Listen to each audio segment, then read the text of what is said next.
While opportunities may abound in Iran as it opens its capital markets to global investors, issues around risk exposure arise, especially as sanctions are gradually lifted. Here to share insight, Daniel Martin, partner at Holman Fenwick Willans. So we're talking about an economy that's $400 billion.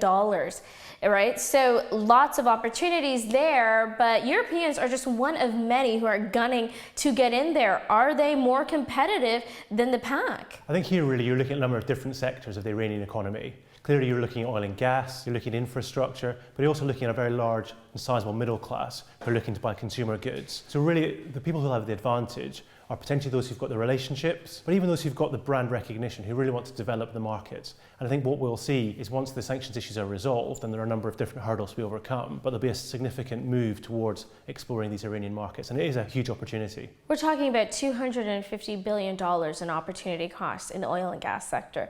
Not a small amount at all, right? But given the opportunities, there's still the risks that are associated, right? So how do you begin to sort of navigate this murky territory? I think the things that you want to be thinking about are, first of all, the risk that the sanctions might snap back into place, and therefore the legal landscape, while there are signs of progress at the moment, things may actually be unravelled in due course. So really it's about identifying the assets that you have to leave in country and thinking about how you will deal with the change in the legal landscape in terms of being able to withdraw assets, in terms of how you structure transactions so that you're not overly exposed. This is not just a game for the faint at heart, but also most likely the ones who will succeed are those that have strong financial backing, right? I think that is right. And those who are prepared to take a long-term view as well. I think it's going to be a difficult market to start with. There's a lot of optimism around at the moment about the sanctions being lifted and opportunities. But I think, as with any market of this kind where there's been limited investment over a period of time, you have to take the medium to long-term view and think about how things will develop. And extracting profits, what we're all thinking about at the end of the day, how do they go about doing that,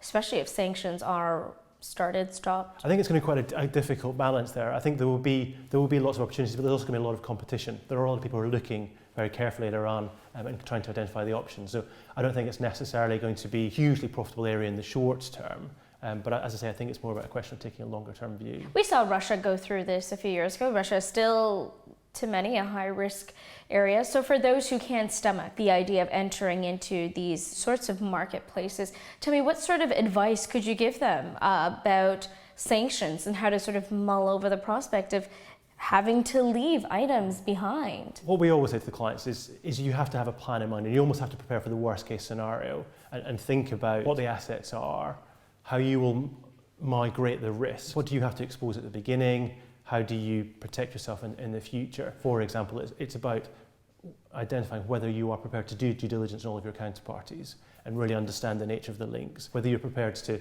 enter into distribution agreements with local distributors, how you use the assets that you have. Are you going to put in the newest assets you have, or are there slightly more depreciated assets that you have available that you might choose to use first? It'll be fascinating to see how banks really pony up to these changes. Do you think that European entities are cognizant of the fact that their market leaders are going to want to get in there? Are they really changing with the times, or are they sort of holding off? I think that the banks are aware of the desire to get involved in these markets.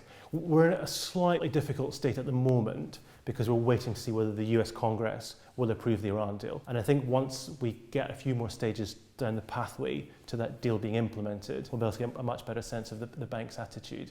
But I think, yes, I think those financial institutions, their major customers, will be knocking on the door saying, we need you to support us.